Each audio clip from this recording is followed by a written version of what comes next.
The following is a production of Medfield TV, Community Shows. Happy New Year, folks. Happy New Year. We're going to start. Happy New Year. So we were just in executive session to discuss strategy with respect to collective bargaining or litigation if any open meeting may have a detrimental effect on the bargaining or litigating position of the public body, AFS-CME, AFSCME Local 3901, Council 93, AFL-CIO regarding custodians, secretaries, and cafeteria staff. At this point, we will have public input. Citizens at this time may address the committee on items of school business not on the agenda. The committee will take such items under advisement without action at the meeting during which the item is presented. Do we have any public input?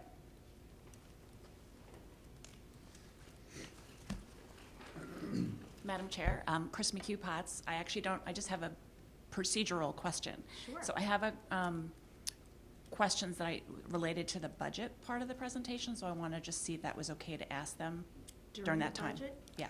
Yes. Okay, Yeah. great, thanks. Thank you. All right, at this moment, we have the approval of the minutes. Monsieur Hyde. I can ask for approval of the minutes for, from the old agenda here. December 19th? I messed that one up. Oh, okay. I did read all the minutes. Can I get I know you approval did. of the minutes from December 19th?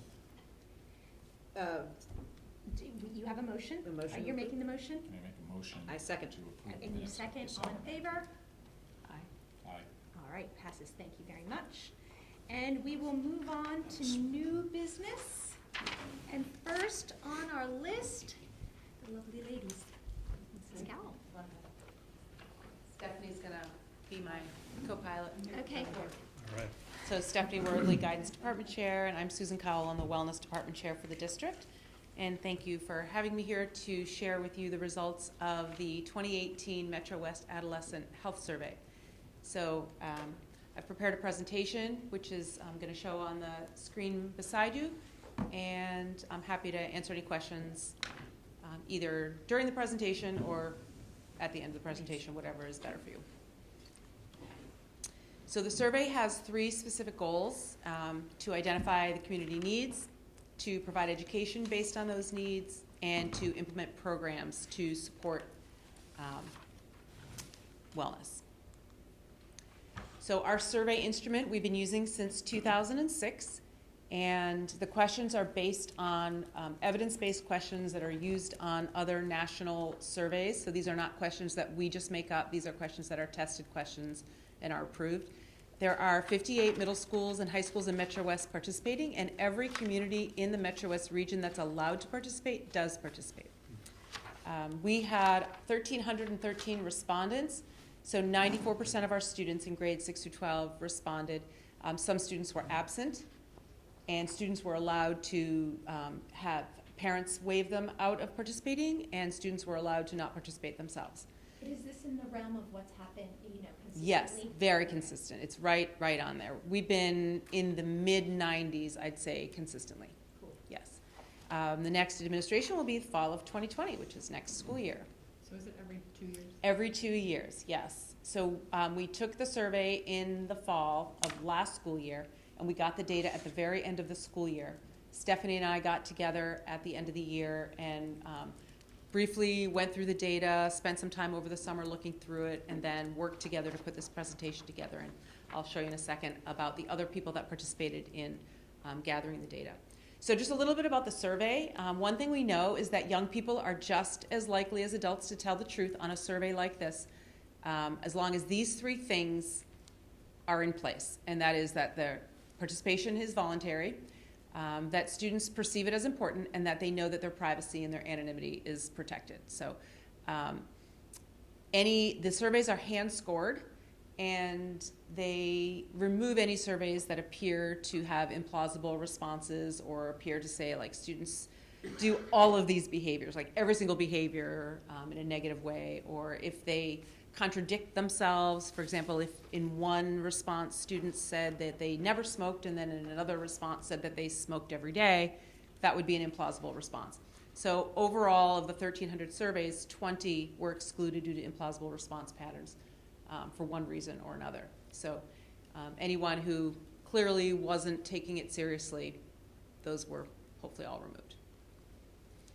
The content that's included on the surveys includes substance use, violence, unintentional injuries, things that happen when people aren't careful, but it's not intentional, symptoms of mental health and suicidality, dietary behaviors and physical activity, protective factors, things that help keep kids healthy, social media use, how students use their time, sexual behaviors, and and social media, so that's all of it. So this is a couple pictures of a meeting that took place about halfway through the process of developing this presentation. The first step, after Stephanie and I went through the data, is we came up with a framework. We decided to send the entire report, which is, I think I have on here later how many pages, but it's like 800 pages or so, like 600 pages combined, 6 through 12 of data. And that's what we paired through. And then we sent that out to all the 6 through 12 grade wellness teachers, guidance counselors, school adjustment counselor, the school resource officer, and all the district administrators. Mr. LaFrancesca saw it, Dr. Marsden saw it, all the principals. And we asked them to go through the data and tell us what stands out to you. What do you think we should be communicating to the district? What do we need to be addressing?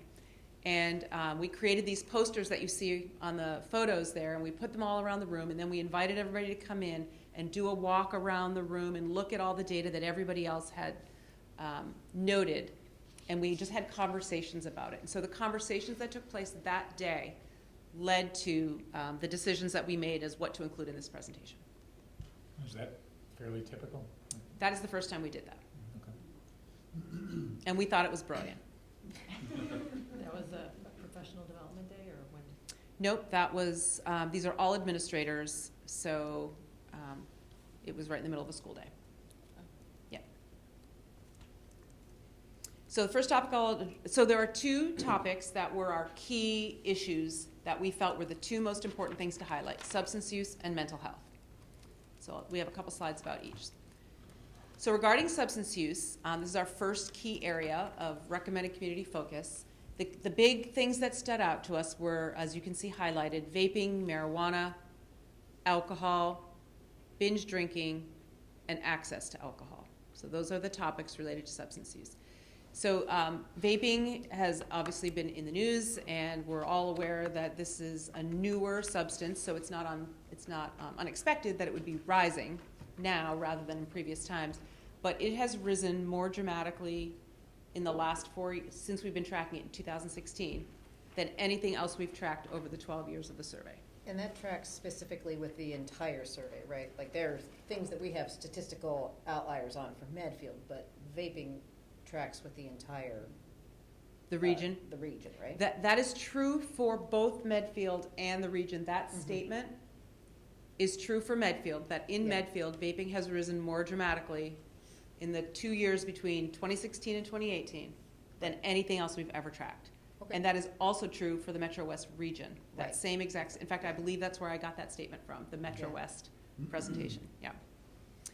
Marijuana has also increased a great deal and has now surpassed the region's state and nation for the first time. We were always lower each of the two, every year since 2006. And this is the first time that now marijuana use in Medfield, reported by students, has surpassed that. Alcohol use has always been higher, and it continues to be much higher than the Metro West region, the state of Massachusetts, and the nation. So you can see why we've selected these as our key things that we need to address and have been addressing and need to continue to address, and you'll see that we do have some things in the works for that.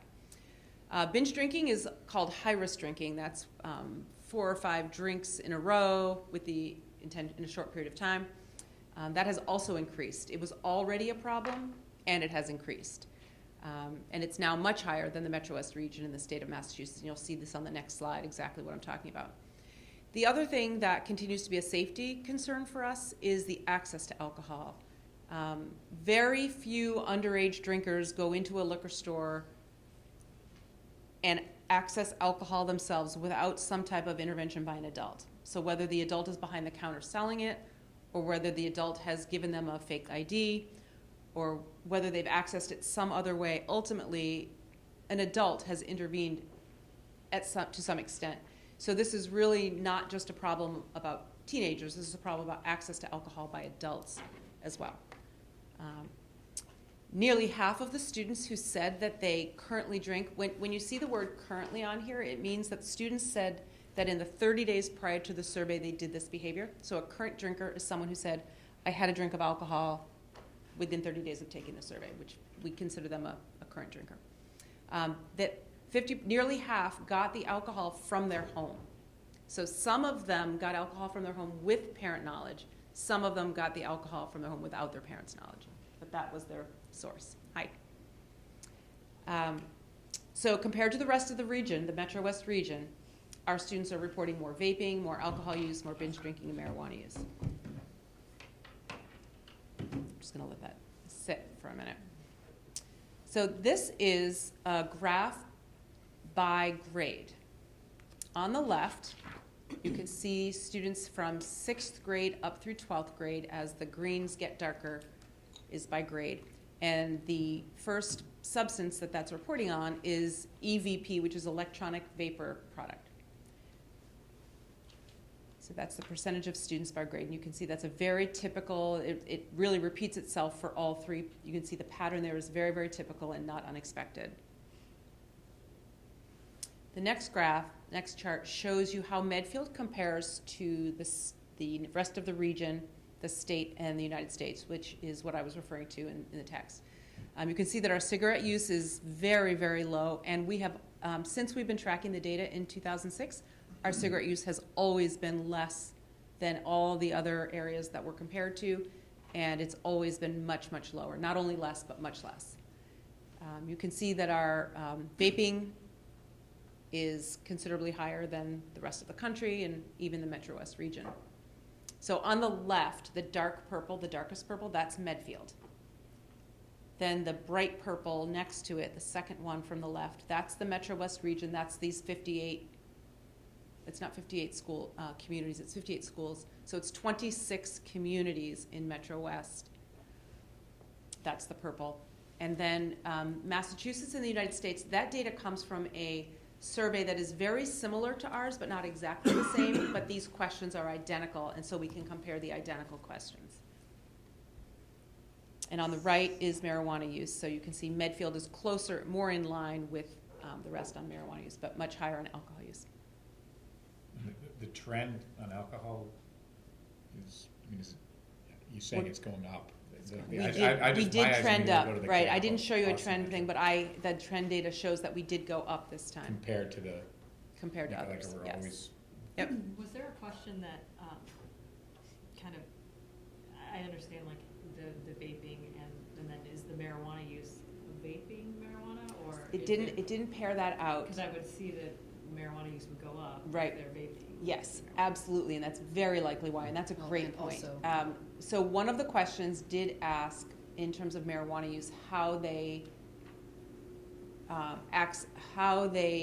took the marijuana, basically. It didn't say how did you take it, but what types of forms of marijuana did you, and so in that question, they were able to say through vaporizer. Okay. But in the vaping question, they did not ask what they were vaping. Okay. Yeah, it's an excellent point that they would go up together. Yep. So that's it for substance use. If anybody had a question about that, I'm happy to address it before we move on. I would say, we've seen this trend for the last couple of administrations of this test, and why we work with MCAP to get that substance prevention specialist. I mean, Exactly, that's yes. a key position in our town, and, we look forward to hiring that person with the town very soon. Absolutely, yes. Has that job been posted yet? It has not been posted because the director interviews are next week. So the director will be hired first, and then Good. prevention specialists after that. It also speaks to me as a kid who grew up in a rural community, that these kids need someplace to go. Mhm. We are seriously underserving our kids by not having a recreation center or a place to go that does not involve being social in a closed environment where there is just drinking. The kids who, we just need a place for kids to go. It's ridiculous. I don't know how many ways to say this. It's just the truth. So, that's my thing. Thank you. So we'll talk a little bit about mental health. So the key things that came up in the data with mental health, there is a question that asks them, how would you describe the degree of stress that you feel? And they can choose from a number of, life is not very stressful at all, it's a little stressful, it's sometimes stressful, and then one of the options is life is very stressful. And so the number of students who said life is very stressful, I've referred to a few times in here. So that category of students describing themselves as that their life is very stressful, that continues to rise. So that is still increasing, and it describes more of our students each year that we do the survey. And is that also tracking with the rest of the communities? Yes, That's what yes it is. I'm not saying it's great, I'm just saying. No, but it's nice to know that it's not just happening here, Right. which it definitely is not. It is Yeah, definitely that's happening nice. all over, But, yes. Yep. Symptoms of depression have slightly decreased at the high school, so we're certainly very happy about that. We do not diagnose depression on the survey. Students don't put their names on the survey, so we're certainly not identifying kids individually. But there are some questions that ask about if they've been feeling hopeless, sad or hopeless for 2 or more weeks, and a couple of other things that are some of the symptoms of depression. So this is not to say that our kids are depressed, it's that they are reporting some of the symptoms of depression. There's a question that asks if students have ever seriously considered suicide, and if they've ever attempted suicide, and the number of students who said at the high school that they've seriously considered suicide has also dropped. And it's dropped below 10% for the first time since 2010, which is now 10 years ago. So we're very happy about those 2 bits of data regarding mental health. That felt good to see that. We're certainly not where we need to be, but that's good progress. There's a question that asks later on if they're feeling lonely as a part of many other options that they could answer. And students who said they were feeling lonely most or all of the time was selected by 16% of our kids, and that was 135 of our kids, which is the highest since we've been tracking this question in 2012. So we're concerned that there's 135 of our kids walking around in these 2 buildings that feel lonely.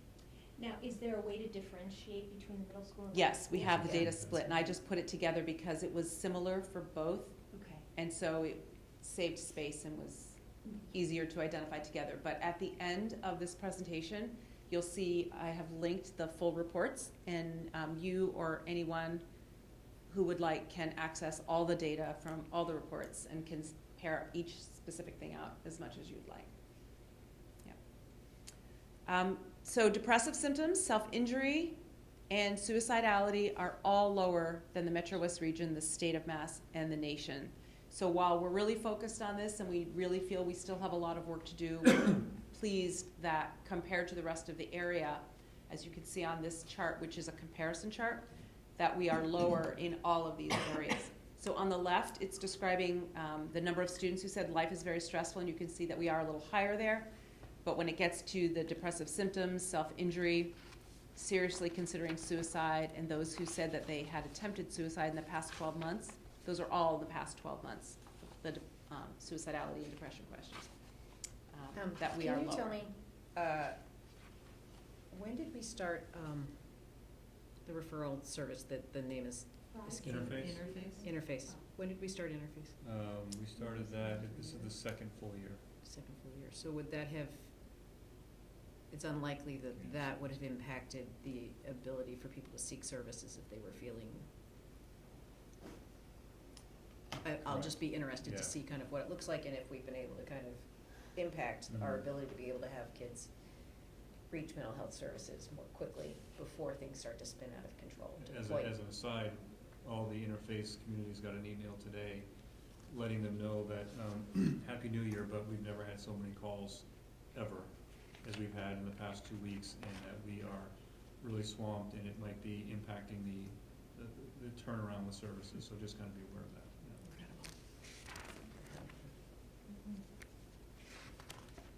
Okay. So these are some of the Sorry. behaviors that, not only that we know lead to lower stress, but that had associations based on the student data on the survey itself. Some of the slides that I'm gonna show from this point on might be slightly different from what I sent for you guys earlier in the week, so if something looks like it's in a different place, you don't need to check your computer, it's in there. So students who said that they had a supportive parent or adult outside of school also indicated lower stress. So there were more kids in that category that did not say life very stressful. Also, eating dinner with their parents 5 or more days a week seemed to be a protective factor against stress. Again, not something surprising that we didn't already know, but we actually have data that supports that. Students who spent less than 3 hours daily online also was associated with lower stress. We can't say that any of these are causal factors, that these things Wondering how much caused is less correlated. stress, right? And we Yeah. can't say that students with less stress necessarily are going to do these things, but we did see an association in the data with them. Students who spent less than 3 hours on social media sites, this was interesting, students who spent 3 or more hours daily on extracurriculars associated with lower stress. And students who got more than 8 hours or more of sleep each night associated with lower stress. So we could really look to this as here's your key to less stress, students. And of course, those are right in line with the information we do give them about how to reduce stress, so. So what is it, the survey results do some of that correlation for you? Or you guys- I contact EDC, Education Development Center in Waltham, who is the organization that manages the project, and they can dig into the data and they can actually go through the surveys and pull out all the kids who said, Mhm. And life is very stressful. Is that survey-wide, like these ones are more Yes. survey-wide? Okay. pretty much anything that we want to know, like of all the kids who said this, how many of them said this? Any of those that are this, like, higher, do they stack rank these in any way, shape, or form? Like, which has the greatest? Yes, I could do that because I have the ratio, but I didn't do that. Yeah, no, that's all right. I This just- would be- What I they'll just pulled typically out. do, Tim, is they'll send us an email after the data is released, and they'll say, after you look at all your data, any other things you want us to dig a little deeper on, Mhm. send us an email, request that, and they'll go through our data again and spit out some of that information for us. Mhm. Yep. So here's a few other topics that are included in the survey outside of substance use and mental health. 2 protective factors that are pretty important are adult support and school attachment. And these are 2 things that ever since 2006, these have always been high. We've had very strong school attachment. And students indicate that they have both adults in school and adults outside of school. In the high 90% of students who say they have adults outside of school that they can talk to about personal problems. School attachment is very high, but we did notice on one of the questions on school attachment, in other words, in school attachment, there's about 8 questions. Do you feel safe at school? Do you feel like you belong? Do you have people you can relate to? You know, are you a part of the school? There's a number of questions. And one of the questions that did get our attention is that 75% of the kids said they feel like they're a part of the school, which is great, except for those 25% who don't feel like they're a part of the school. And so this has our attention, and we're looking for ways to, and we've been working on this, but now that we have this data, specifically, we know that the number is probably a little bigger than maybe people thought. More so at the high school and more so at the middle school? That was a little bit more at the high school, but it was both. So that tracks better than the cohort in general, which is 67%, but still, the 25% matters. It's a big number. That's a Right. big number. It's a lot of kids. Right. It's But like if there you is- say our number of Yeah. students who have attempted suicide is only 3%, But when you I'm attach really numbers worried to it- about those 3%, Of even course, though that's very yes, low. So yes. similarly, you know, it's That's- it's I mean, I'm just trying to yeah. figure out Because feeling a Scales. part of the school is an important protective factor for kids. Right. So sleep, which is my favorite topic recently, for both adults and kids. So this is last year's seniors that any of the grades that are on here, these are from last school year. So of all MHS students, 78% said that they are getting less than 8 hours of sleep per night on a typical school night. And 85% of seniors said that they get less than 8 hours of sleep. They each identified how many hours they got, and then we just split it into less than 8 hours or 8 or more hours. So we know that lack of sleep is a contributor to, inability to concentrate, poor grades, drowsy driving. I mean, it's the same thing. Our ability as adults to work effectively, but also depression and suicidality. And because kids are still growing, that's when your body grows, right? Your body It's also when needs your the body rest. produces dopamine. Right. You can only function on the amount of dopamine you actually have. Right. So you can't do better than that. That's right. That's right. Do you have any sense, and I'm guessing the 78% how's that compared to 2016 or 14?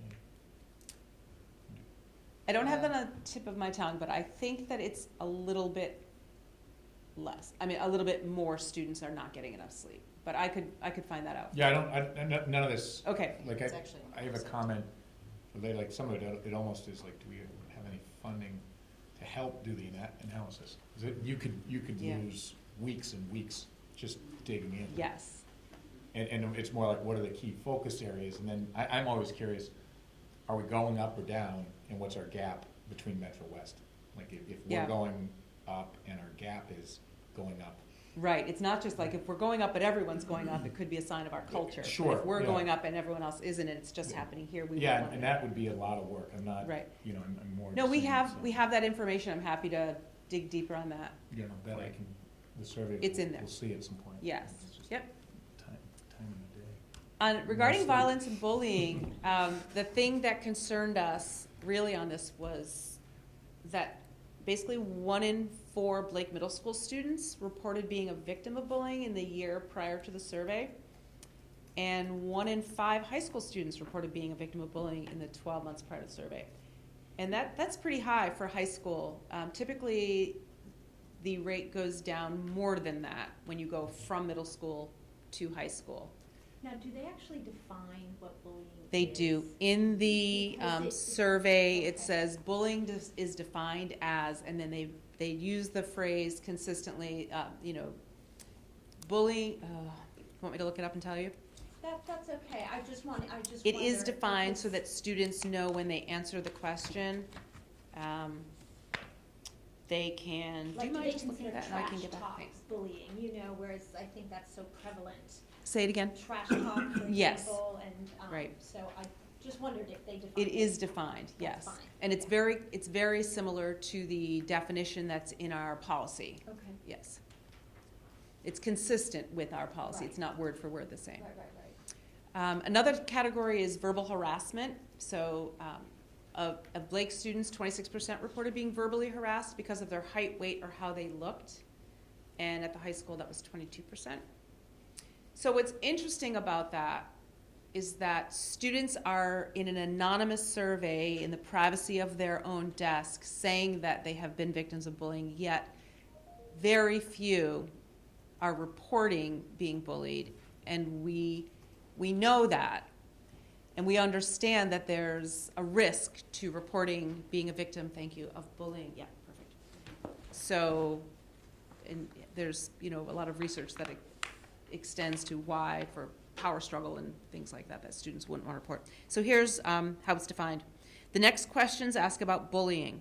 Bullying is when one or more students tease, threaten, spread rumors about, hit, shove, or hurt another student over and over again. So, thank you. And is there, like, cyberbullying a separate question? Separate questions. Yeah. Yes. Reporting of, there's bystander questions as well. Have you witnessed bullying incidents? And on the right-hand side in the bottom column, I had written that roughly 50% of students in both schools reported being a bystander to bullying, yet only a small percent said they told an adult. Because it also asked, have you ever told an adult about the bullying that you saw? So that supports why students who are victims themselves also don't report the bullying. So that's unfortunate, and that is something that has our attention, and we're looking at that again as well. On the topic of sexual behaviors, there are no sexuality or sexual behavior questions on the middle school survey, so this is only high school data. We have consistently, our student population has consistently, since 2006, reported lower sexual behaviors than the region, than the state, than the nation. However, and so that is consistent, we're very happy about that. However, the students who did report being sexually active reported that they used alcohol or other drugs before intercourse more than students in the other areas. So that is consistent with our high alcohol use. But we're just concerned about decisions that students would make when they're under the influence. On the topic of sexting, sexting is sending and receiving sexual messages, while texting or other online applications. So fewer high school students, 18%, sent a sext of themselves, fewer this in 2018 than in 2016, so that is good. But more students reported that someone else sent a text of them, and more students said that they felt pressured to send a sext of themselves by another person. So that's not okay. For a person to make a choice themselves is one thing, but for someone to feel pressured by another person to do it is altogether something else. So this is all content that's included in our health education classes at the high school, through our wellness program, and we want to make sure the community is aware of it so that parents can also have conversations with their kids about it. But we do not ask the sexting questions at the middle school. That's correct. We've made the decision to not ask any questions about sexual behaviors at all at the middle school. That's optional. We can change that if the community wishes that, but at this time that has been our practice. Going back to that response, Anna Mae, at the middle school, 6th, 7th, and 8th graders take the same survey. Right. So questions that we would likely ask 8th graders, we've left off the survey because it would also be asked of 6th graders. Gotcha. Okay. Not that we have to, Yeah. but that's pretty much what we're thinking. Right, Yeah. right. On the topic of distracted driving, in the 30 days prior to the survey, 61% of last year's seniors said that they drove while texting. 26% of the seniors said that they drove with either they or a passenger of theirs was not in a seatbelt. And 30% of seniors said that they drove after using marijuana. 22% of all high school students had ridden with a driver who'd been using marijuana. So to put that in context with how that compares to other places, if you look at the top, that has increased in Medfield, and it's higher than the Metro West region, the state, and the nation. So we do have a lot of automobile access in Medfield, and we have marijuana access, and we have cell phone resources. access. So we have a lot of access nothing for else this to do. happening. So we do have a strong distracted driving program in our 11th grade wellness class. So we're grateful that we have this 11th grade wellness program and 12th grade wellness program to deal with these critical health issues at the time that students need them. And it's included in driver's education, but we do need the community to know that, these people are all out on the roads with all of us. I don't mean to say these people, our kids are all out on the road. And we as adults also need to pay attention, because if we all took this survey, it would be interesting to see what the responses would be by adults as well. So I did some digging into looking at our most vulnerable youth, and you can see that I've highlighted in bold the things that stuck out to me. So substance use was higher among students who also said that they had mental health symptoms. So students who identified with these mental health symptoms, it's a higher group are more at risk for substance use. Students with physical or learning disabilities are more at risk for mental health symptoms, for bullying victimization. Students were Just, asked a was couple that- of I was gonna questions say, to how- define I was gonna say, how themselves. would you correlate that? Yeah. There were questions that asked, do you have a long-term learning disability? Something like that. And do you have a long-term physical, or a short-term or a long-term physical disability? So students self-selected. So when looking at the numbers of students who identified as having a learning disability, it did not correlate exactly or even super close to our district's number of students getting services, because we didn't ask them, they may think how they interpret the question is not necessarily what is actually happening. There are also students, probably the younger students, who are on an IEP and have a documented learning disability, but they don't identify on the survey as having a learning disability.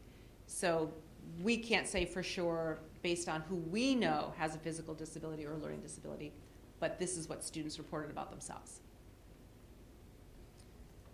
So we had 268 students in grades 6 through 12 who described themselves as non-white. Non-white was not one of the options. One of the options was white, and then there were several other identifying options for race and ethnicity. And I grouped them all together for the benefit of the presentation, that all of those categories were everything other than students who identified as white. So those students were more likely to be victims of bullying, to engage in physical fighting, were less likely to feel connected to school, and at Blake reported less adult support outside of school. So at Blake, meaning the middle school students, reported less parent support, less outside of school adult support. Non-white middle school students were also more likely to report concerning mental health symptoms. So this is a group of students who definitely are vulnerable to risk behaviors, and we want to make sure that we are as a district making a great effort right now, which I'll mention at the end, where I show you all the things that we're doing, that they have our attention, and we're really concerned, and we really care about them, and we want to make sure that they have access to every service available. The 80 students at Medfield High School who identified as LBGT or Q were more likely to report depressive symptoms, self-injury, and suicidality. So that is a conclusion of the data report, and I'm going to go through, I have a couple of slides for each school showing you efforts that, in response to all of these efforts that have been taken by the schools.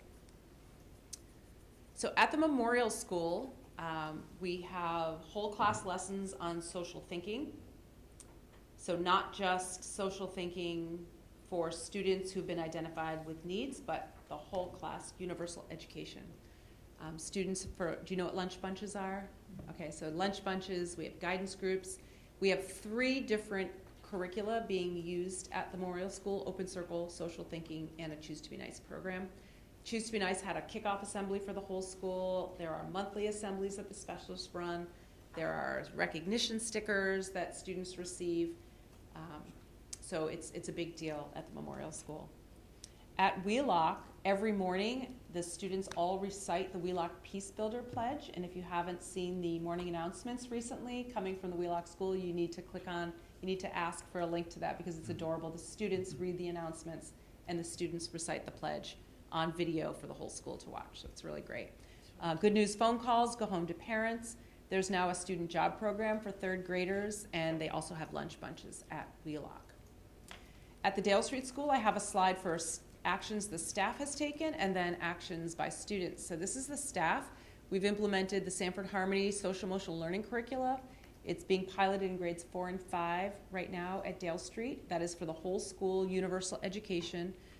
Lindsay Warner, the school psychologist, has been, guidance counselor, thank you very much. Guidance counselor has been going into every single classroom teaching the lessons from Sanford Harmony. Mr. Grenham, the principal, has joined the SEL task force, Social Emotional Learning Task Force, and there is a new social emotional learning curriculum team, and he is also a part of that. The assemblies for digital citizenship, mindfulness practice in the morning during announcements, I believe that's also Mr. Grenham. I've heard him making those announcements. There's an SST student sports team, lunch bunches, and positive referrals. So all efforts by staff. By students, there are, You know what else I would add to yes, go that? ahead. Is what your daughter-in-law is doing. Yes, go ahead. In terms of the literature, and she's so passionate about inclusion, books and literature on all, all kinds of kids. Absolutely. And I think that's a very powerful thing as well. I agree. Thank you for bringing that up. And actually, Andrea and I were discussing that before the meeting started about how powerful that is. So thank you. I hadn't, Yeah, she talked, yeah. To find mirrors. yes, to be able to everywhere. see yourself. Yes, and I think that's very Mhm. powerful. It and is. I'm hoping that is taking root. I'm certain it has to be. Absolutely. Yes, thank you for mentioning it. I should mention, there are many, many other efforts such as that going on throughout the district besides what I'm putting up here. These are just some that we know about, but in every single classroom, teachers are making their own efforts within their individual classrooms, and I wouldn't have information specifically about all of those, but I'm glad that you brought that up. Thank you. So we're piloting some student-led conferences at Dale Street, and that is giving responsibility to the students to take ownership of their work and their progress. Students are leading assemblies on the core values. They're taking leadership roles in the Student Advisory Council. The Makerspace allows students the opportunity to shine that aren't necessarily the same students that would shine in a more traditional format. So this is providing new opportunities in a great way. And we have students taking leadership roles as Chromebook captains and jobs such as that. Can you talk a little bit about the student-led family conferences?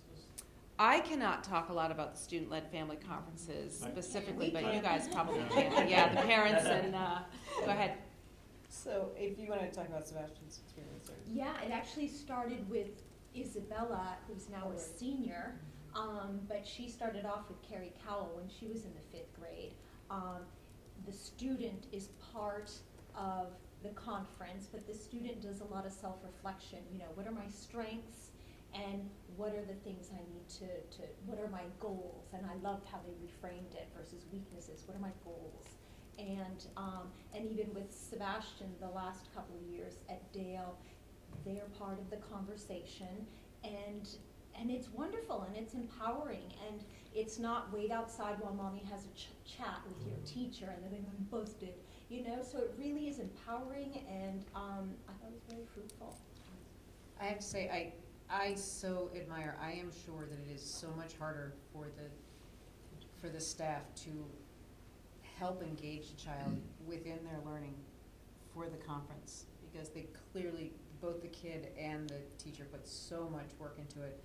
But I do feel like it was very rich, that when my son was able to reflect to me the things that he feels as though he does really well, which is not something that kids always get to quantify, and that it is different. And I think a lot of this shows that it's very hard sometimes to be different in Medfield, and to be able to express your difference and be proud of it and be able to take ownership for it, and then also be able to think about your own goals is really very powerful.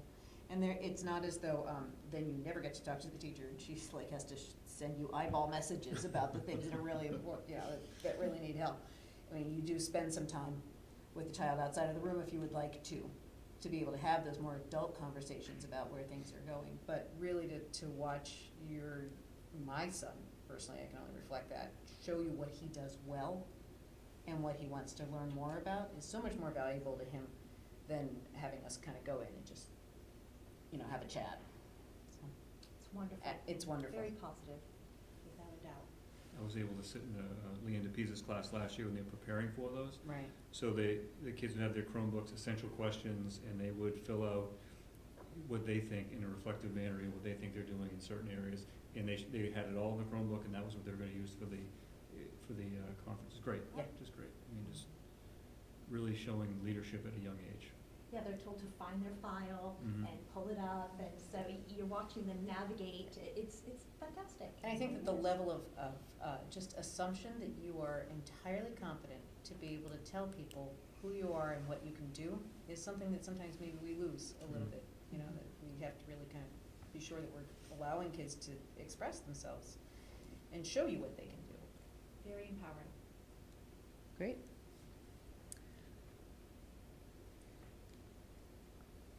At Blake Middle School, there is a lot of ongoing education around understanding LGBTQ needs.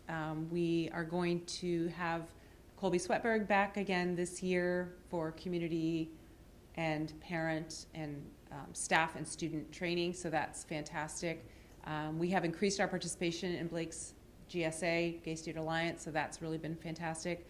Jamel Adams spoke on dignity, respect, equality, and inclusion, and we had some cultural sensitivity practice for the staff, which was great. We have an affinity group at Blake now where students who have similar backgrounds are able to meet together to help them feel connected to the Blake community and to one another. We've established some homework calendars for each cluster, so students have one place now where they go to look for homework instead of having 6 places to go to look for homework. And of course, everyone's favorite, the homework-free weekends. We have enhanced the advisory program at Blake, building on Project Happiness, which started last year, and they've taken info from the Student Connectedness Survey and blended that into a new advisory program. We're continuing as a staff to work toward meaningful feedback for students and parents, and continuing to focus on learning skills instead of just content skills.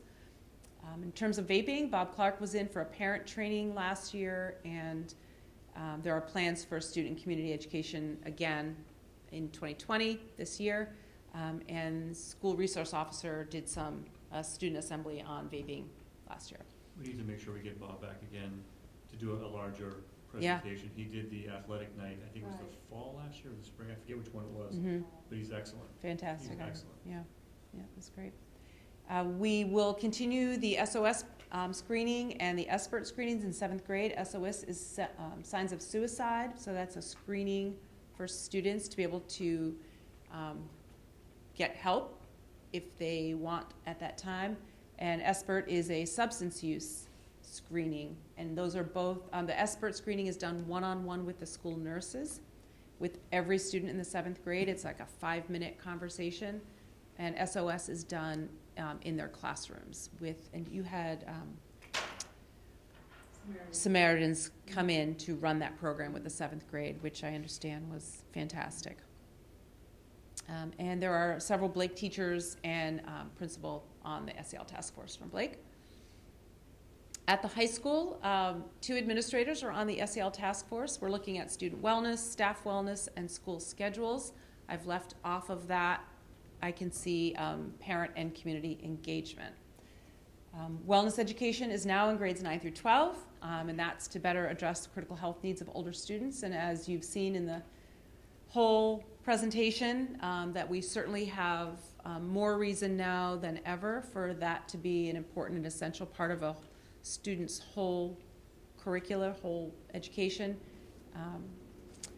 We have eliminated mid-year exams for all students, and final exams are weighted less in the overall average than they had been in the past. We're expanding our Challenge Success program, and again, continuing SOS screening and SBIRT screening in grades 9 and 12 for SOS and grade 9 for SBIRT.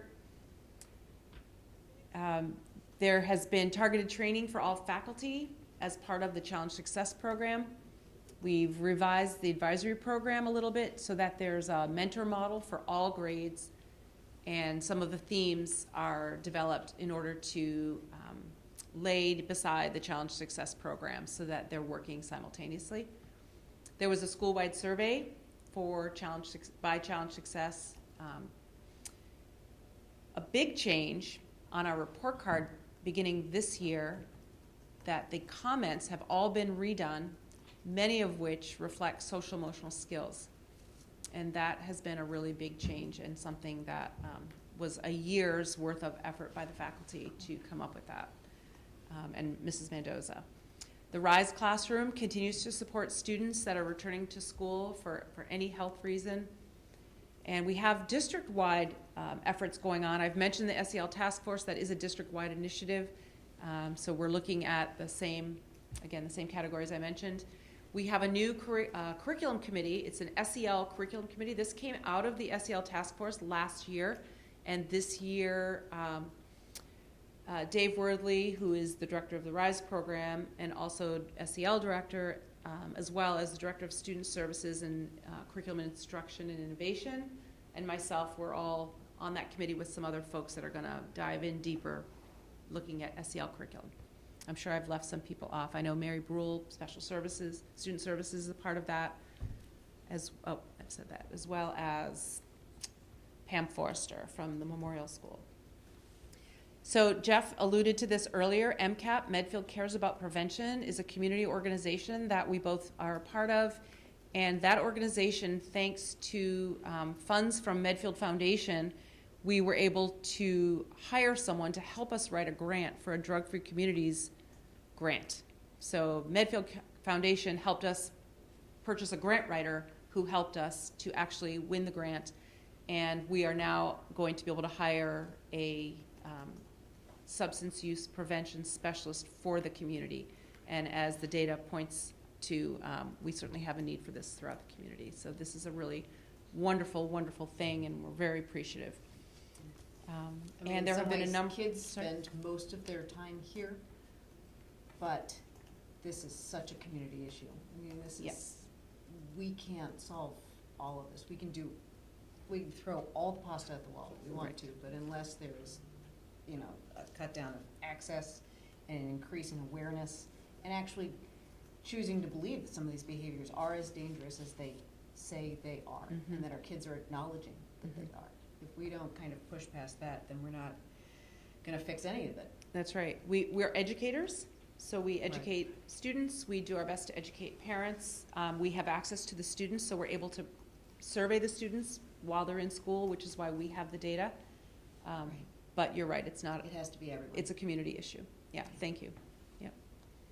And Challenge Success Parent Group has been sponsoring educational forums, not so much around substance use, but is co-occurring with the whole stress-related issues. So those have been fabulous as well. A couple of other things going on district-wide. You guys, the school committee and superintendent, have supported Interface, the helpline for mental health. So it's not an urgent care helpline, but it helps people to be connected to mental health services. There is a committee, multi-tiered systems of support, and this is district-wide and just looking to provide just a more comprehensive system of support to support all students throughout the district. There is- We're going to a yeah. training February 11th and 12th, the whole team. The state is putting on a training for us, so we're looking forward to that, 2 full days. That's great. The leadership team or which team? Leadership, there's members of the leadership team, teachers, Okay. yeah. It's 8 people. There is a new committee, the Civil Rights Self-Evaluation Committee, which you're probably aware of, and they are working to evaluate, the entire school district programs, everything from pre-K to plus 12, to be sure that all students, regardless of all of those protected categories, have equal access to all opportunities offered in the district, including extracurricular activities. I think it's important to point out that one of the other things that we have truly understand about the community is that not every child has equal access to financial resources Mm-hmm. either. Right. And so as we are thinking about how we offer programs, it's become increasingly important for us to really understand the true cost of education in Medfield, because Mhm. it is not simply going to class, coming home. Correct. There are many other parts to it, and we want to be aware of those for all of our kids. The survey Yes. identified reporting. Is there, I'm just assuming there is, but do we have a formal reporting process per se? I think so-and-so is really depressed and might hurt themselves, that triggers a crisis committee of some kind to meet with staff and intervene appropriately. We have them in every school. Yeah, every Yeah, school. every It's school. Stephanie runs the one Mhm. at the high school. Sorry, I was. No, that's random fine. question. Sorry.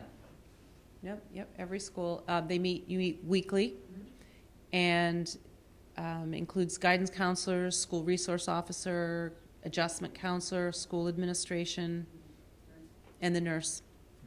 Mm-hmm. Yeah, thank you.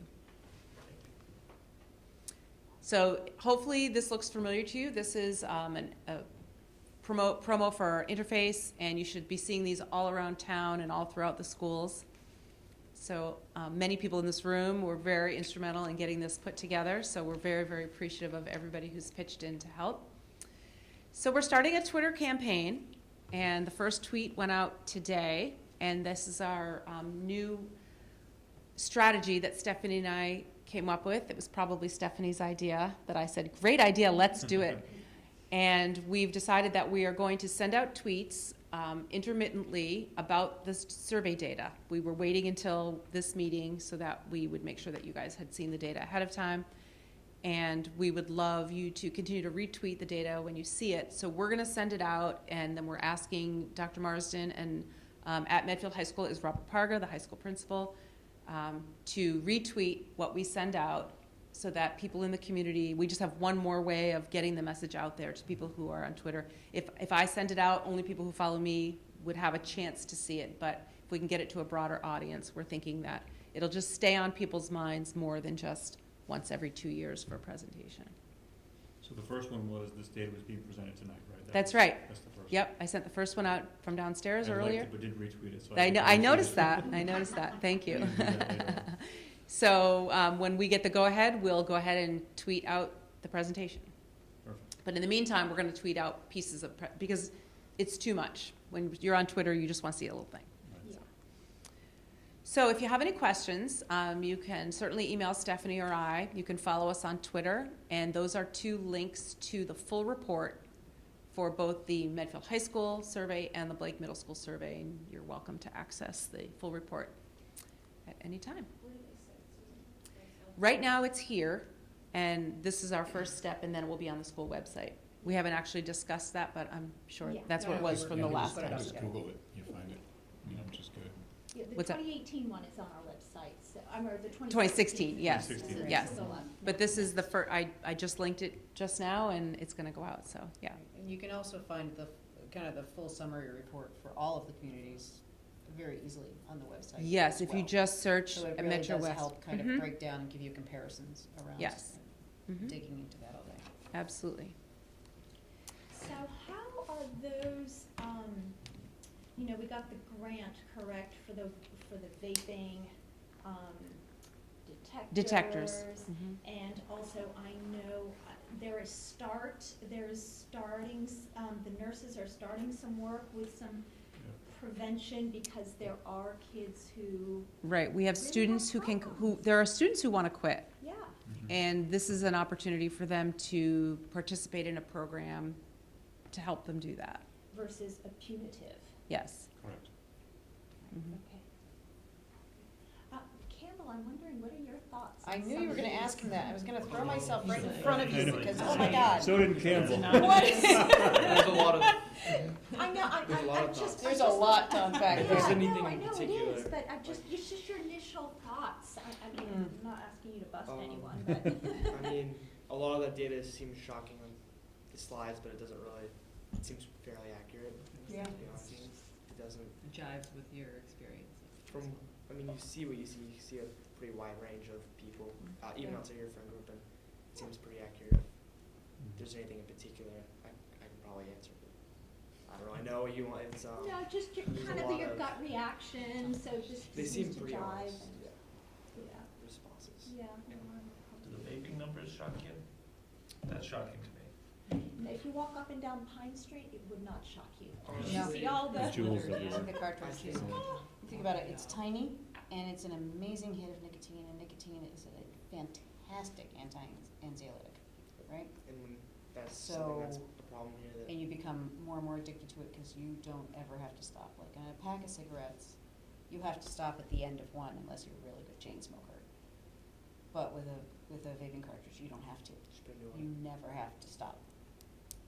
There's no end to that cigarette. And it's easy and it's fast.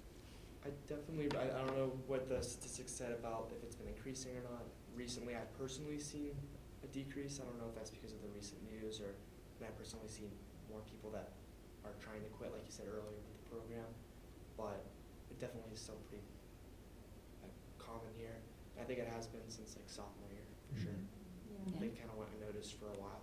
Yeah, it will be interesting after next year's Mhm. data, you know, with all the info. It would be great to get Bob Clark to He's do it great. on a wider scale Definitely. versus just the athletic Mhm. families who went to see him. And also, Mrs. Glenn, you said about the vaping of THC, that definitely also, there's correlation with the marijuana numbers. I would I don't think so. also suggested that probably had to do with a lot of the correlation of the increase. And there's obviously a much easier access. I mean, Sure is. regardless of whether Sure. we've managed to, you know, like our political boundaries here, you know, we can't get it in Medfield. But it is on 109 It and sure it's is. hard as heck to get down the highway the day before Christmas, which just absolutely astounds me. Like the parking lot was full. It was just crazy. So I'm wondering, like, I think I agree with what Jess, you said. It's a schools are kind of the tip of the sphere. I'm sure we're gonna get pointed at, for good or for bad, but it is a community issue. I love I think what you're saying by Twitter is we're gonna, let's get that out there as quickly as Right. we can. Where else, like, do you think of, just, you know, how do you when we have this survey results, what else do we typically do? In the past, we have had a presentation that's been open to the community, and one of the strategies that has worked fairly well is to partner it with another speaker. So if we take one of the topics, like this could partner with him With on Bob vaping, Clark. with Bob Right. Clark. Something like that, where we have a presentation. The difficulty is, you know, this was about 40 minutes, 45 minutes. Yeah, I would think we could So we could synthesize. just take snippets of the data. Yeah, I'm all for sharing it as widely as necessary, but you have to think about the amount of time that people have to be out and to see it. So Well, I that's think why we- we're trying something that people can access from anywhere rather Right, than I only mean, from one because place. the idea is, worst case, you can go look at the survey yourself, right? So it's not that you're Right. not responsible for the narrative in front of it, Right. right? But just getting people to be aware. I know Ruth Potee, when she was here and Mhm. did her presentation, she talked a lot about our data, because she and I spoke beforehand. I sent her some information, and she crafted her comments around the binge drinking numbers, because she said to us, it was some of the highest she's seen in the state, with the binge drinking. So she was concerned about that, and as Ruth is, she didn't really pull any punches that night, so, you know, she was very clear about her feelings about parent responsibility with that. It's something we've been talking about at MCAP for a long time. Yeah. It is a culture of this community. It's a culture of many communities like this. Work hard, play hard. Work hard, play hard, and and don't construct anything so for your it's- kids to do. It's, Well, we don't have the difficult It's a challenge. conversations. I'm wondering Right. if the next time you do this presentation, I think if Robert hasn't already asked you, the PTO has asked if you could present this for the Of rest course. of the PTO, if that could be recorded perhaps, and. I believe this is Mhm. recorded as well. Yeah, Yeah. yeah, exactly. Sure. But, In high school and middle, I would go middle school as well, because Yeah, it's yeah, yeah, setting yeah. Oh, yeah, that- absolutely. Setting that, the track record all the way up. And Yes, absolutely. Substance abuse prevention starts literally, elementary school. yeah, I Yes. mean, like, single does. digit ages. Yeah. It's a constant conversation, much like, Right. you know, It does begin discussion in, about sexual activity at and Wheelock sexual and choices and in their health your- classes, yeah. Yeah. Thank you. thank you. Thank you, Susan. Thank you, Stephanie. Wanna shake it off for a sec? It was intense. I mean, it's our kids. Oh and my Yeah, we're- it's a lot. Yeah. It's a lot. I think, you know, Susan did a great job showing all the different initiatives we're doing. There's still a lot more to do. There's so much A more. lot more to do. A lot of work to do. I think the initiatives, I think luckily I'm at least part of SEL and you see some of it, but I don't see the direct correlation to the initiatives to some of the more recent findings. It's like, Mhm. so this is what we have been doing for the last 2 years. Now we're starting to get this data. Right. Now where do we wanna point them? And that's, I think, you know, we're partners in this, you know, it's absolutely, it is, but to me it is, maybe I'm just numb to it, or I haven't studied it over the last, 6 or 8 years. It is a bit, I don't wanna say depressing. It is. But I mean, it is, Susan, how many years are in the trend data on the full report? How many- since 2006, so. Did they use 2006 numbers in the trend data? For the high school, yes. For the middle school, no, we didn't start until 2 years later, and then we didn't include sixth graders the first year. Right. So because of that, we don't have trend data for sixth grade, and we don't start trend data for the middle school, I think, until like 2010. Okay. It's like MCAS, you need help with the analysis on it, though. There's just not enough hours in the day. Thank you. Thank you. You don't need this. I think we're done. Yeah. Thanks, Susan. Thanks, ladies. All right, at this time, we'll take a look at the 2020-2021 school calendar, please. Thank you, Madam Chair. So if you saw in your materials, we have a fairly rough draft of what the calendar may look like next year. What we have left to do is to plug in some of the professional development time. But we tried to get the starting dates, the initial teacher dates in there, and then the ending date, and of course, all the holidays that we have in there. So by next time, I'll have that all done for you, and hopefully it'll be good for you to approve. Can I ask why we started so much later this time? Well, not so much, but like, the 28th was the first day of school this year, right? August 28th? It's all based on Labor Day. So Labor Day is on the Teacher 7th. contract stipulates that they can't come back before the Monday before Labor Day. Yeah, so that's why we're on the 31st and the 1st. Okay. So if you remember prior, I mean, many years ago, there was actually a We used school to start committee after policy Labor that Day. if it was on this day, you started after this That's the day, most so amazing- we started doing it before every it's year insane, after that. Yeah. Change that. Okay. That makes sense. So we're looking at those 2 professional development days prior to school starting, and then the digital learning day or design your learning day at some point in the spring, and then going back to the release days again. So we need to look at, like, some of the release days I think were problematic for elementary parents this year. Right. You know, when I they was were just right, about to ask. yeah, so the, December in Just particular. December. right, so the conferences in December December and and release day, March, that was kind yeah. of tough for them. So we need to look at that again. Do we get our week back? No, No. no.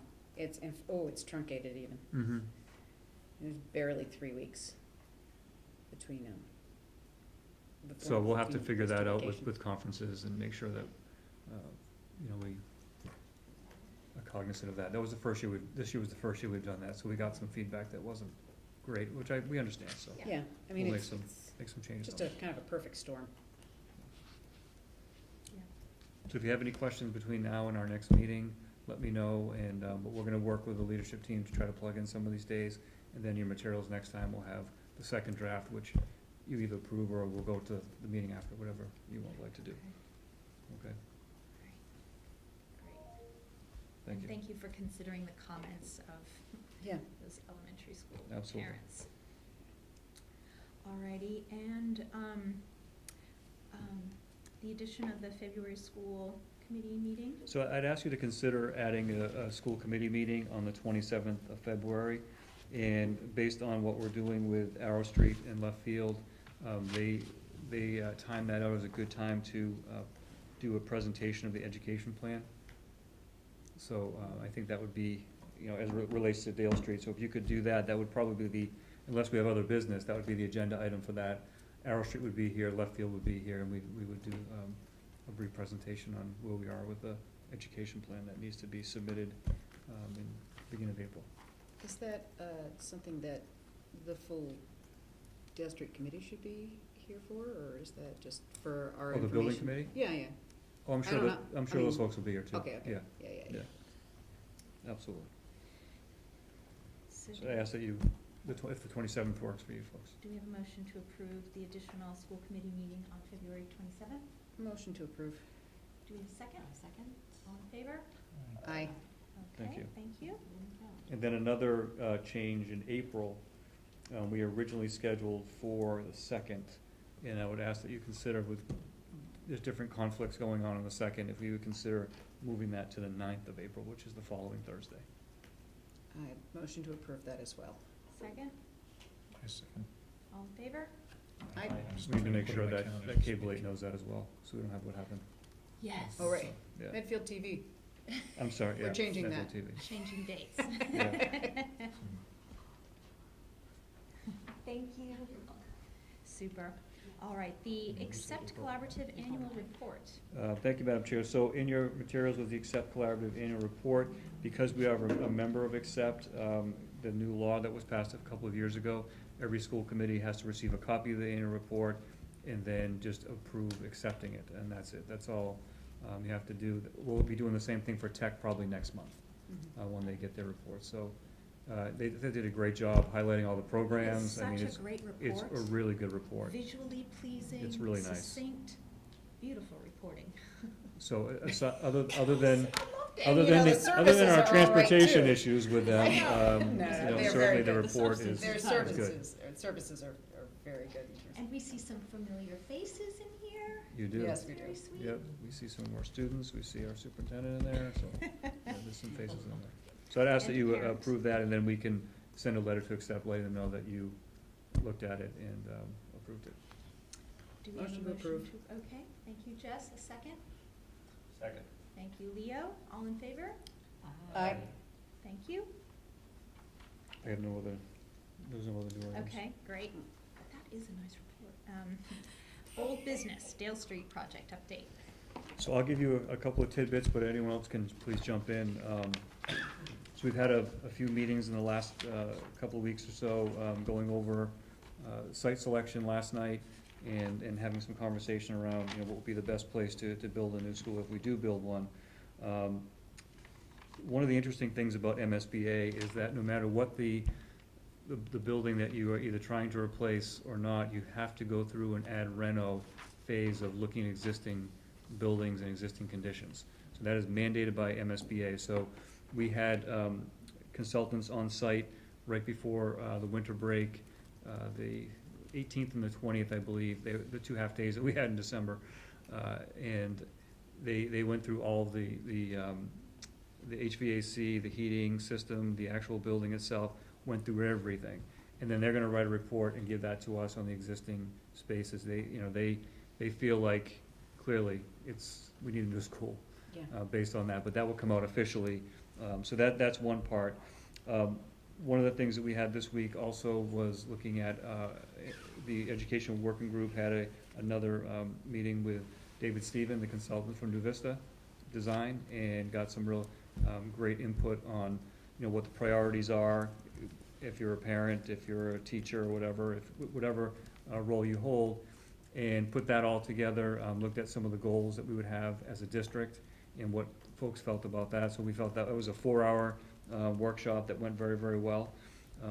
This came in today, so wasn't in your materials, but David Stephen sent us the results from the December 9th Community Vision, which was the one that was open, the first one open to the public, which talked about the priorities, and went through all the different priorities that came out of that conversation, and there was a lot of them, as you see in there.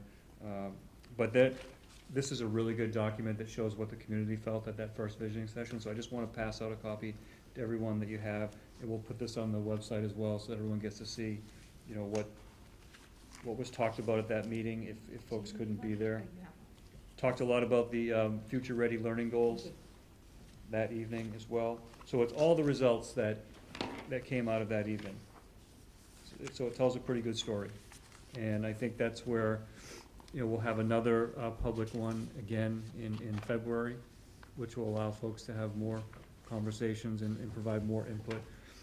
One of the things that we're doing in the next few weeks is looking at the grade configuration and seeing whether MSBA gave us the 2 options of 4-5 and 3-4-5 in the enrollment agreement. So we're gonna get some feedback from teachers starting tomorrow.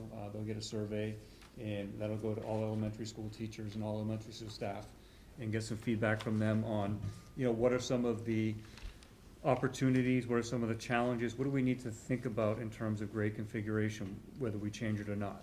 What does that look like? So get that information from them.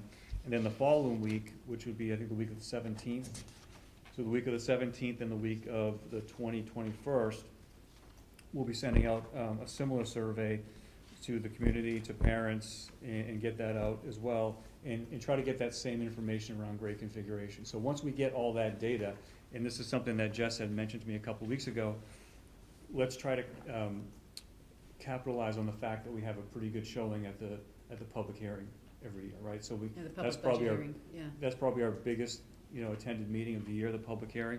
So we had talked about that before, of trying to bring something with Dale Street in there. So now that we're gonna have that data from the staff surveys and then the community and the parent surveys, we'll have it ready for that night and we'll show some results of that. So that's all gonna be grade configuration, discussion after we do the public hearing.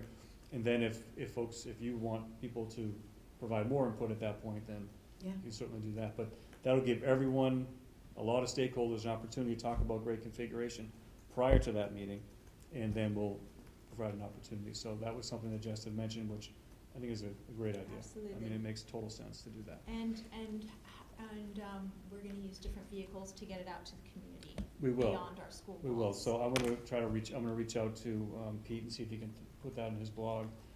Colleen will put it out on Patch for us, the link, so that everyone get an opportunity to participate in that survey. So Perhaps the Hometown Weekly, Hometown Weekly, since everyone gets that. Right. Okay, great. right. So we'll put the link in there. Those have to log on to get the link. Right. We'll put it on our website as well, so Okay. that it provides an opportunity. But it's a really good way to gather that information and see where folks stand on the grade configuration. Yeah, okay. Thank you. So we have meetings coming up. Monday, we have a working group meeting, and then we have This Monday? this Monday coming up. It's the smaller working group meeting. Okay. And then the consultant from Arrow Street on Tuesday is meeting with Steve and I. I have my dates messed up, but I think that's Tuesday. And then they start meeting with the teachers on the 17th. So Arrow Street will be there on the 17th, meeting individually with Dale Street teachers, small groups, et cetera, and trying to get some information from them, what they want in the school. So we're Okay. moving right along. It's a lot of meetings, and we're doing a good job with it. I hate to add more burden, but if we're looking at a 3-4-5 configuration, even though we're looking at Dale Street right now, there's only 4 They're or starting 5. at, they're starting at Dale. They're then they'll starting be at meeting with Dale, the and then teachers. we'll go Right. back that way. Yep. Okay, great, that's what I'm gonna do. Yeah, I mean, I think that we have to remember is that both Left Field and Arrow Street do this for a living, right? Right, So right, they're guiding us through this process, and, it's going well, so. All right, great. Okay.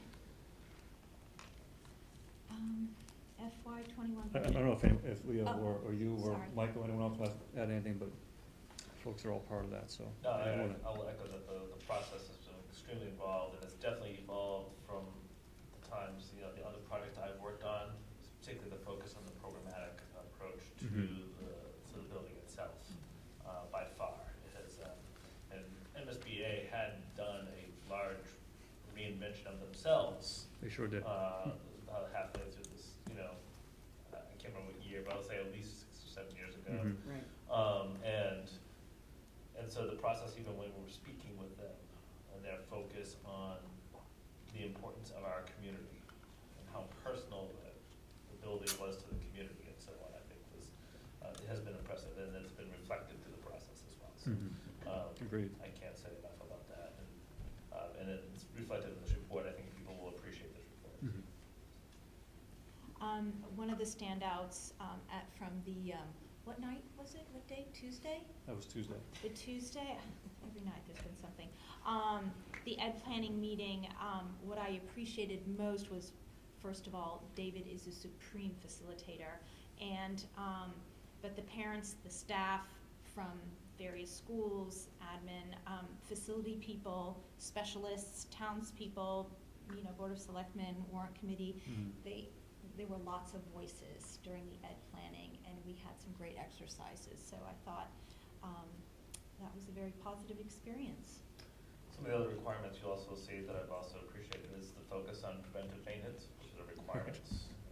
And, as we know, that's come out in our process with preventative, historically, we've got some maintenance that wasn't kept up, with some of it, whether it's, and for whatever reason. And a lot of times it's just making sure it's on a schedule for things to be kept up, Mhm. filter changes and checking dampers that may be broken, that do add up in costs over time. So, and MSBA has a huge focus on that. Yeah. So when this building is done, or, whenever it's Right. done and completed, completed and handed over, you need to have a PM schedule to Right. maintain that building, because like they said, when it needs to be the 50, 60-year building, Right, and it needs to last that long, so. I think there's some nice things that the town is doing at this point as well, in terms of thinking about doing a fund that will Yes. keep us from having to take those out of an operating budget and have the preventative maintenance be the first thing that goes Well, we did that. when We you're did that looking at last year. very, Right. yeah. Well, that's, yeah. Then, you know, Alex Stevens is part of that education group, and that's his business, you know, the Right. whole energy systems and all that, so it's great to have him on there and provide the feedback that he has. There's a lot of various backgrounds that Right, I think so will be it's good. beneficial. All right, anything else, Dale? FY '21 budget? So we had a subcommittee meeting this morning with a member of the warrant committee, Michael and I, and Jess and Megan. And just really wanted to share where we were at this point in terms of our budget, and then have just a conversation with Newton, because typically at the doom and gloom, we get some parameters, and we didn't really get that this year, so we wanted to have that conversation with him to see where, so he could see where we were and what we were thinking, what our priorities were, and we gave him some information. So I don't know if Michael wants to come up, or if you guys want to add anything, but the number hasn't changed since our last meeting, but that was our first conversation with the warrant committee. You wanna, I have no specific comments. I mean, it was a, pretty amicable and You can sit here, Michael, and use my working microphone meeting. if you want. Yeah, just sit here. Yeah. sit. We could have brought it. So we had a conversation, Newton is our rep from the warrant committee, and we discussed, right now, we're at 4.02 with, at our first pass. Speaking to Newton and the town administrator, they currently have us in their budget for 4%, so we're right on target, moving forward. Most of our increase is gonna be in payroll, which is, I think we said about $1.1 million of increase in payroll, which is the lanes, movement, steps, and COLA, so raises. And that includes all contracts that have already been negotiated. We currently have 3 contracts that will be open next year, so those 3 contracts have to be still negotiated, which is the secretary's contracts, the custodian, and the food service. All other contracts are included in the budget currently. And we built in some, we've kept them at current contractual increases though for that next year? Yeah, so what we do is we build it in a reserve account, and then from there, once negotiations go through, then we move that amount through. Non-payroll, we saw minimal changes. I think there's gonna be some changes in technology, some increases in technology. We're adding, which will, Jeff will get into it, some special ed education program changes that are gonna be part of this budget. But for the most part, the major increase is salaries, and that's what we spoke about today. That's what we pay for. We pay for people. Yeah. And we pay to keep the lights on. The town right now is actually, so just so you guys know, there was a health advisory meeting today, and health insurance, they're looking at anywhere between 8 to 14% increase for next year. So that's out there. Okay. Thank you, Michael. Is that the rest, is that the full report? Yeah, that's the update. Did you guys have anything? No, I mean, I think it was very much in line with, just reporting to, and kind of having a conversation with Newton about where we are and kind of what the justifications are around why we need more support in the guidance level, and the kind of swap out of district tuition versus bringing a program back into a town and being able to kind of increase our services for kids. I mean, it's pretty self-explanatory. Great. So. I was just curious about the status of the bus It- contract. it- You gotta go to the microphone. Sorry, Chris. It's a long walk. Chris Potts, just a budget-related question with regard to the bus contract, because I think it expires at the end of this year, and I was just curious where that was with, especially with the, So in the contract, project. there's a 2-year extension that we have an option to do, so that's what we're gonna have the 1 year, year 1 of the 2-year extension, which is 0% increase. okay, great. Okay, There may thanks. be like a fuel surcharge Yep. in Right. there somewhere, which almost always happens. Yep. But that's, part of the contract, it's not gonna be. Thanks. Thank you. Lovely. All right, any informational items? I don't know. Okay. All right, future agenda items, National Honor Society and Social Studies Framework discussion in February. And our Mhm. next meeting is on the 30th. And before we adjourn, any closing comments? Okay, well, thank you for being with us here tonight. This was an interesting meeting. I enjoyed this Good. one especially. They're all interesting, but Yeah. this one I enjoyed. I think it would be really Two of interesting. my friends are vaping all the time.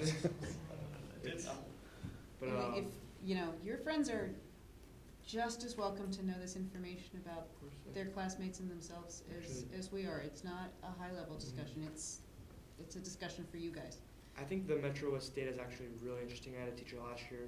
We had 2 lessons where we went through a lot of it, had discussions, and it was kind of an interesting discussion because even though we see that in our daily lives, it's kind of interesting to see it in numbers and reflect on it. Mhm. And I think it was actually quite interesting to see that. Which class was that in? It was English last year. Oh, an English class. Okay, cool. It was Hey, Bonnie. it was not WB, but it was a very interesting conversation, and kind of having those discussions at school was definitely, it was part of our like mindfulness that we did in our class, which we had like 1 lesson a week where we did that, not every week, but most weeks, and that was part of that. So that was incredibly interesting last year, but I think seeing that was very interesting. Also kind of hearing about Dale Street every week has been interesting, but for student council, on Saturday we are going to the Special Olympics bocce tournament to go cheer on the competitors, so that'll be fun. Some Cool. Did you just say boxing? bocce. Bocce. No, no, no, Oh, boxing. bocce. I Yes. was like, what? Where is that, Campbell? The one sport Where that is I'm that? actually good Oh, I at. think that's in Walpole this year. The Walpole? So that's nice. It's a lot closer this year, the venue. Is that the Usually, Franco American Club? I think it's in the high school. I'm not sure. I could be completely wrong, to be honest. Cool. But Franco American. it's for the Special Olympics, so it's we don't have a team competing this year, but we're just gonna go cheer, contestants on. So it's a good Very good. community thing. It's Nice. usually a great event. Good. That's all I have for now. Super. Thank you. Big part of Walpole, whatever reason, I don't know. Yeah, I had no idea. so that's why I'm not surprised. Just people who played it there, I was like, wow, didn't even know they existed. You got anything? Yeah. Right, okay. I have nothing. I apologize for my tardiness. Traffic. A plane and then traffic. So, but Toronto was very cold. Yeah. Negative 15 last night. At least they, Bummer. at least they have the decency to bury everything underground and get from place to place. All right, well, this is timely, but there's the second meeting of I get it wrong every time, the Sheriff McDermott's Task Force on Juvenile Substance Abuse and Mental Health on Monday. And they just sent the agenda, which includes, a talk by, and I'm not sure, I meant to Google her, but Dr. Amy Fogelman, name's not familiar to anybody, but she's gonna present on vaping. So that was one of the issues that in our initial meeting, I know that we're really high here, but the entire cohort said that that was something that they wanted to talk about. And a presentation from Elise Yannette, who's the Senior Policy Coordinator at the Attorney General's Office, and she's gonna talk about youth programs regarding mental health. So all very useful stuff that I will bring back and Thank you. share with you all. That's good. Especially on the heels of seeing that. And where's that meeting? That will be at the Norfolk County Jail, and I will be touring. Cool. And I did not, see, they all came off. No fingerprints. I had an accident with my toner cartridge this morning, and I was telling her I was going to the jail, and she's like, "Did you need to give fingerprints?" And it kind of looks like I did, but ironic. Did you have to do a court? Yeah. I'm just wondering. Yeah. So going to jail again. It'll be educational, man. For the It's, second meeting, It's not an not for the experience second. like any Shorter other. stay this time? Going into lockdown. Next. I guess it's linkage. I thought yesterday, I happened to attend a PTO meeting, and I think it was a good idea just to kind of continue to get out. And one thing that struck me was something I've said before, but the commitment from the parents and how interested they are to help and how Was this important. Dale or- This was at Wheelock. And I think it's gonna, I wanna go to a couple more, but how important they all are to what we're trying to do. But I correlate that to the health survey results. And as we do wanna get the word out, that becomes a good medium to continue to say, hey, share this, and cause it is, that's something at least at the NMA, I've shared that I think about a lot. How do we take some of these trends, and Oh, yeah. it is not it is a school issue and it's a community issue. So I just thought of like something like the PTO, they communicate a lot, Mhm. and, so, the two are linked, and For sure. it's kind of my comments. And thanks for going. Yes, very Yeah, good. no, I I think know that's a a more couple, effective use they of our said, time. somebody Yeah. noticed, and somebody said, somebody went to maybe another one, but I think it, I show up. Jess went to Dale. That's what I do, I and show went to up. high school. So there were 3 Exactly. PTOs this week, so Yeah, 3 to 3. yeah. And I think we'll probably send around a list to see if people can kind of commit to various PTO meetings so that we can actually be there. I do know that the Dale Street, they were pretty excited to be able to also hear that kind of reflection of what we're thinking at a district level. And I think it really helps give people context around that. And I think we were able to make some really nice connections around thinking about equity and how we fund things and where the gaps might be. So I'm kind of excited to kind of move on with that. Otherwise, I went to the SBR feedback meeting yesterday as a parent more than anything else, and I think that was an interesting data, and I really appreciate the work that Christine and Nat are putting into evaluating the SBR initiative that's been happening at Blake. And my joy, I get to shadow Dale at the beginning of February, so before, and I'll be I'll be in the co-taught class, which is our Mhm. pilot initiative for co-teaching in the 4th grade, and then in a 5th grade class. And I have been allowed to go to exactly one grade at Blake, and that is the one that neither of my children are in. And I'm also not allowed to tell them what day, and I'm not allowed to meet their eyes, but other than that, I'm sure it'll be Look fine. away, look away. But, no, that'll be, and then just a lot of, and I'll be starting warrant committee meetings and just kind of keeping in touch that way through the budget season, so Beautiful. a lot of chair time. Yeah, thank you very much. I'd like to reiterate the opportunity to go to the SBR focus group as well. I think it was a very well attended, and I feel that the parents felt heard and validated, so I think it was just very positive, and Christine is an amazing facilitator. I do have to say, she was a very good, very targeted facilitator. Yeah, clever, graceful, compassionate, so I thought that went very well. It just That's a reiterated good hire. just my gratitude for her in the district. I So, share that gratitude, Yes. that's for sure. Profound. Okay. Yeah. So the only thing I would want to share today is, we started a new program for our outgoing seniors, Yeah. at Campbell. The Impact Program, so it's a self-defense program for all of our students, and, Yeah, impact's the best. I'm sorry. It's I'm something. prejudiced, but it's the best. I got to sit into class, 45-minute class today, and it was just really well done. I'm not gonna ask you to respond, 'cause I don't wanna put you on the spot, but I have it next semester. And it's all confidential. yeah, We next didn't do it semester, yet. yeah. So, it's been great. It was, our kids, I talked to the facilitators afterwards, and they were just commenting on how engaged our kids were. And they go to many high schools in Massachusetts, and they gave me an example of 20 or 21 kids in a classroom, and 10 or 12 might be engaged, whereas in Medfield, they all were engaged. And it was really well done and appropriate. And this, along with the One Love that we'll do later in the year, we really felt it was important to provide our seniors with some of this knowledge. We were getting feedback from kids They were super prepared for academics, but we needed some of that other stuff, so that's what real life application, so we're pleased with that, and can't thank Susan enough for researching and bringing that program here, and that's included in our budget for next year, so we're happy about that. That is awesome. That was awesome. Fantastic. I don't use the word awesome. That is awesome. Do we have a motion to adjourn? I made every motion tonight, folks. I make a Somebody motion step to up. adjourn, I because I butchered the second first one. that emotion. I second that emotion, I said. This is a forgiving place. It All is. right, all in favor? Emotion or. Aye.